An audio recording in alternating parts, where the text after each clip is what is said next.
In this example, we're going to take a look at how you can build a rule for when you submit your form, also known as a validation rule. So what we want to do is take this breakfast with juice control here, which is a choice control. And in this choice control, you presented three options: yes, no, and maybe. And if you select yes or maybe, then type of juice needs to have a value in it. If you select no, well, then this isn't required. You don't need to put any value within type of juice. What that means is that we just can't outright make type of juice required. It's based on the condition here for breakfast with juice to contain a particular value in it. So how do we set this up? Well, that's where we're going to leverage rules. And the type of rule we're going to use is on form submit. So let's do a new on form submit rule by choosing the rules tab at the top, and we'll just do a name of on submit for juice.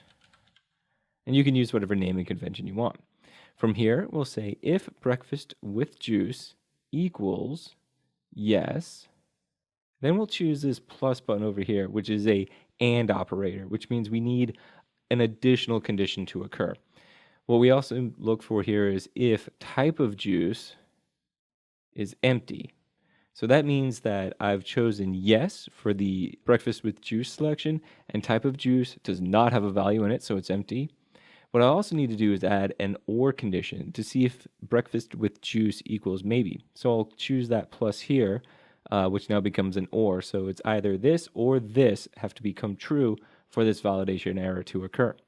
And from here, I'll do almost the same exact rule, but I'll do breakfast with juice equals, and then I'll choose maybe, and type of juice is empty.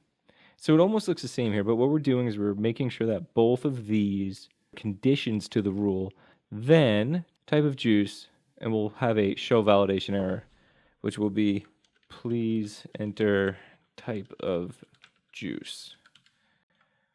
And so what we can do now is create this rule, and then we'll go over to the preview, and we'll just enter a title in here and say test. Now we'll choose breakfast with juice, and we'll leave this blank, and we'll click on submit. Now you'll see where it says please enter type of juice.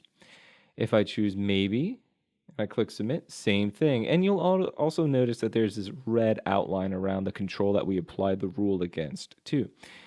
But if I choose no and I click on submit, well, that's just fine. It submitted no problem. Now, in the preview, it's not going to really submit it. That's why you don't see the form go through.